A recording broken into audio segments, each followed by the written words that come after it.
السلام علیکم ورحمۃ اللہ تعالی وبرکاتہ۔ آئیے ناظرین، آپ حضرات کی خدمت میں ایک بہت پیاری روایت لے کر میں آپ حضرات کی خدمت میں حاضر ہوں کہ اللہ عز و جل کے محبوب دانۂ غیوب احمد مجتبیٰ محمد مصطفیٰ صلی اللہ علیہ وسلم کا فرمان عبرت نشان ہے: من ترک صلاۃ متعمدا کتب اسمہ علی باب النار فی من یدخلها، یعنی کہ جو جان بوجھ کر ایک نماز، 5 نہیں بتا رہے، جو جان بوجھ کر ایک نماز چھوڑ دیتا ہے یا قضا کر دیتا ہے، اس کا نام جہنم کے اس دروازے پر لکھا جاتا ہے جس سے وہ جہنم میں داخل کیا جائے گا۔ جہنم کے اس دروازے پر اس کا نام لکھا جاتا ہے جس سے وہ جہنم میں داخل ہوگا، یعنی کہ جہنم میں اس دروازے سے وہ جائے گا، اس دروازے پر اس کا نام لکھا جاتا ہے۔ اللہ اکبر۔ اس سے ہمیں ایک میسج ملتا ہے، ایک پیغام ملتا ہے کہ آپ نے بھی سنا کہ جہنم، معلوم ہے ایک تو جنت ہے، دوسرا جہنم ہے، تو جس سے بھی آپ پوچھیں وہ یہی کہے گا کہ میں جنت میں جانا چاہتا ہوں۔ کام نہیں کرتا جنت میں جانے کے، لیکن خواہش بہت ضروری رکھتا ہے کہ جنت میں جانا ہے۔ ہر انسان کو خواہش ہوتی کہ میں جنت میں جاؤں گا، ہر کو خواہش ہوتی ہے، ہر ایک کو، لیکن کام ہمارے، کوئی فعل ہم ایسا نہیں کرتے جس سے ہمیں خود کو یہ تسلی ہو جائے کہ ہاں بھائی اس فعل کی بنا پر، اس فعل کی بدولت ہم جو ہے وہ جنت میں جائیں گے۔ ہر کام ہمارا گناہوں کے دلدل میں پھنسنے والا ہوتا ہے۔ قربان جائیں، آج ہم سے 5 وقت کی نمازیں ادا نہیں ہوتی۔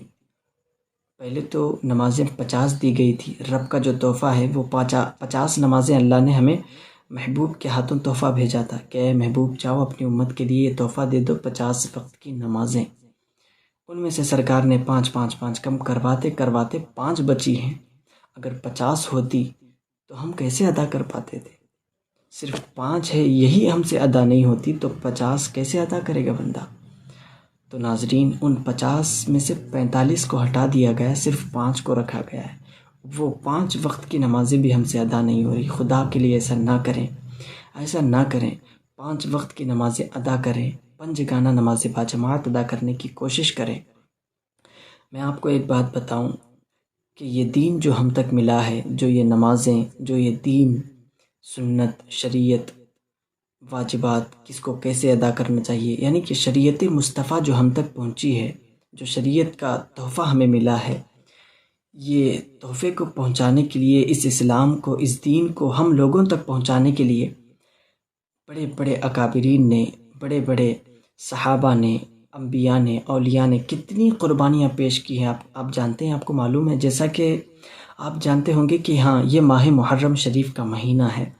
اس مہینے میں معلوم ہے آپ کو کیا ہوا تھا؟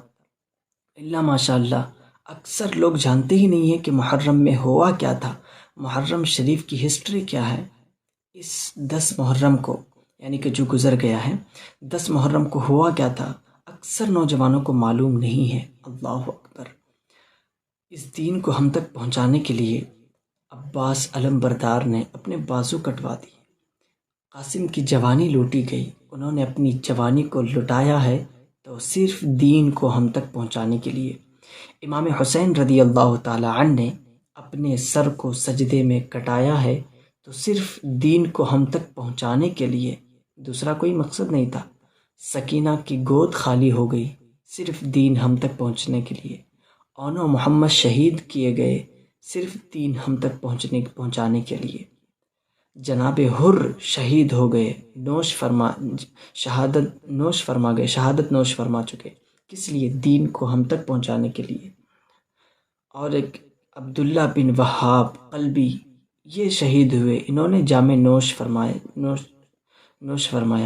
شہادت کا جام نوش فرمایا، کس لیے؟ دین کو، اس اسلام کو ہم لوگوں تک پہنچانے کے لیے۔ اب میں آپ سے ایک سوال کرنا چاہوں گا، اگر بروز حشر، جب قیامت برپا ہوگی، جب سب لوگ وہاں پہ موجود ہوں گے، حساب و کتاب کیا جائے گا کہ کس کو جنت میں جانا ہے، کس کو جہنم میں جانا ہے، اعمال تولے جائیں گے، نیکیاں کتنی ہیں، گناہ کتنے ہیں، تولا جائے گا۔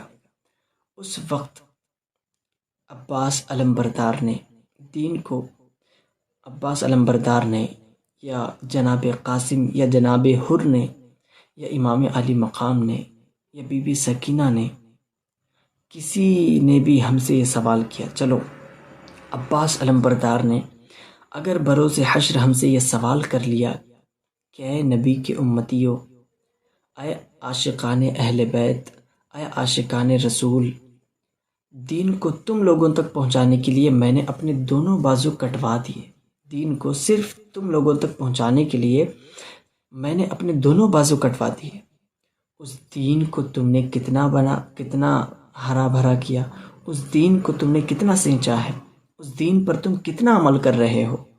کل بروز حشر عباس علمبردار نے یہ ہم سے سوال کیا تو ہم کیا منہ دکھائیں گے؟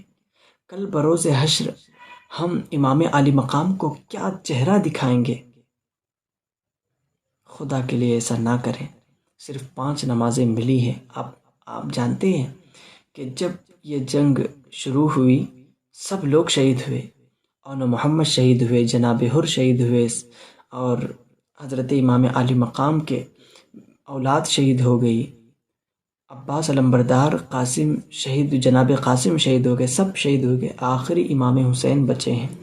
امام حسین نے ان یزیدیوں کا جواب پہ جواب دیتے رہے۔ وہ ایک شیر جب میدان میں اترتا ہے تو یوں معلوم ہوتا تھا کہ علی شیر خدا رضی اللہ تعالی عنہ کی جوانی، حضرت علی کا خون حضرت امام حسین میں نظر آ رہا تھا۔ وہ ایک شیر تمام 22,000 کے لشکر پہ بھاری تھا۔ جب امام علی مقام میدان میں اترے تو ایسا لگ رہا تھا کہ کوئی شیر جنگ میں میدان میں اتر آیا ہے۔ اس طریقے سے گاجر مولی کی طرح سب کو کاٹتے ہوئے امام علی مقام چلے گئے، لیکن 3 دن سے امام علی مقام نے نہ کھایا تھا نہ پیا تھا۔ اس کے باوجود بھی اتنے لوگوں کو شہید کر دیا، اتنے لوگوں کو امام علی مقام نے واصل جہنم کیا، قتل کر دیا، اتنے لوگوں کو جہنم کے حوالے امام علی مقام نے کر دیا، یزیدیوں کو۔ لیکن اس کے باوجود بھی جنگ کے دوران ہی جب نماز کا وقت آیا تو امام علی مقام یزیدیوں سے کہتے ہیں کہ مجھے 2 گھڑی مہلت دے دو تاکہ رب کے حضور 2 سجدے ادا کر لوں۔ اللہ اکبر! 2 سجدے ادا کرنے کے لیے امام علی مقام اس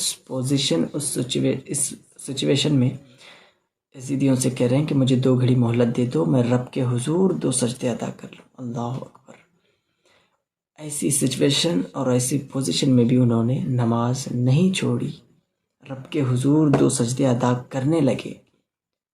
زخم خون سے، پورا بدن خون سے لہو لہان ہے، جسم پر زخم لگے ہوئے ہیں، اس کے باوجود بھی امام علی مقام نماز ادا کر رہے ہیں۔ قربان جاؤ ان کے سجدوں پر، قربان جاؤ ان کی نمازوں پر۔ اس وقت بھی سجدے میں سر رکھ کر کے امام علی مقام نے بتایا، سمجھایا کہ نماز ہمارے لیے کتنی امپورٹنٹ ہے، نماز جینے کے لیے کتنا ضروری ہے۔ یزیدیوں نے سجدے سے سر اٹھانے امام علی مقام کو نہ دیا، بلکہ سجدے میں ہی امام علی مقام کے سر کو کاٹ دیا، شہید کر دیا امام حسین کو۔ اگر وہ امام حسین ہم سے پوچھیں گے کہ اے میرے نبی کے امتیوں، اے عاشقان اہل بیت، اے آل رسول سے محبت کرنے والے، تم نے اس دین کو، میں نے سر تو کٹا دیا تم لوگوں تک پہنچانے کے لیے، اب تم نے اس دین پر کتنا عمل کیا، اس دین کو تم نے کتنا سینچا، کتنا ہرا بھرا کیا؟ تو ہمارے پاس جواب کیا ہوگا؟ ہم کیا منہ دکھائیں گے؟ خدا کے لیے میری آپ سے ریکویسٹ اور گزارش ہے کہ آپ 5 گانا نماز باجماعت ادا کریں، اپنے دوست احباب کے ساتھ ان کو بھی دین کی دعوت دیں، ان کو بھی نمازوں کی دعوت دیں، ہاتھ پکڑ کر مسجد میں لے جائیں، آپ خود بھی نماز ادا کریں اور لوگوں کو بھی دین کی دعوت دینے کی، نمازوں کی پابندی کرنے کی کوشش کریں۔ اب آپ ایک اندازہ لگائیں کہ اگر ہم صبح اٹھتے ہیں، پھر صبح ہم نے چائے ناشتہ کر لیا، پھر کام پہ چلے گئے، کام کی مصروفیات کی وجہ سے اگر ہم نے دوپہر کا کھانا نہیں کھایا، 3-4 بج جب بج جاتے ہیں تو اس وقت ہمیں یہ محسوس ہوتا ہے، اندر سے ایک بے چینی اور بے قراری ہوتی ہے کہ ہم نے کھانا نہیں کھایا ہے، بار بار یاد آتا ہے، پیٹ میں چوہے دوڑ رہے ہوتے ہیں، وہ چوہے ہمیں یاد دلاتے ہیں کہ تم نے کھانا نہیں کھایا، تم نے کھانا نہیں کھایا۔ وہ یاد دلاتے ہیں، اندر سے بے چینی اور بے قراری ہوتی رہتی کہ ہم نے کھانا نہیں کھایا ہے۔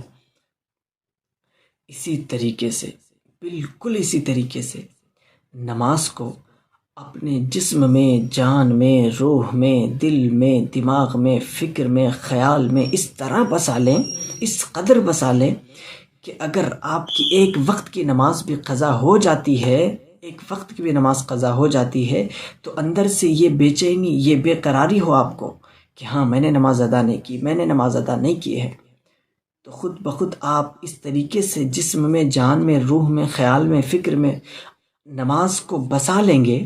تو اگر ایک وقت کی بھی نماز آپ کی قضا ہو جاتی ہے، پہلی بات تو اگر اس طرح آپ نماز کو اپنے اندر بسا لیں گے تو قضا ہونے کے چانسز نہیں ہیں۔ اگر قضا ہو بھی جاتی ہے تو بار بار آپ کے اندر سے وہ بے چینی، وہ بے قراری پیدا ہوگی کہ میں نے ایک وقت کی نماز قضا کی ہے، جلدی سے مجھے ادا کرنا ہے۔ اس طریقے سے آپ اپنا معمول بنا لیں۔ اگر روح میں، جسم میں، جان میں، خیال میں، دل میں، دماغ میں، فکر میں نماز کو بسا لیں گے تو میں آپ سے کہتا ہوں کہ کبھی آپ کی نماز قضا نہیں ہوگی، کبھی بھی قضا نہیں ہوگی، کبھی بھی آپ کی نماز قضا نہیں ہوگی۔ خدا کے لیے اس طریقے سے اپنے جسم کے اندر نماز کو بسا لیں۔ اللہ سے دعا ہے کہ اللہ تبارک و تعالی ہم تمام کو نماز پنجگانہ ادا کرنے کی توفیق عطا فرمائے۔ آمین یا رب العالمین۔ السلام علیکم ورحمۃ اللہ تعالی وبرکاتہ۔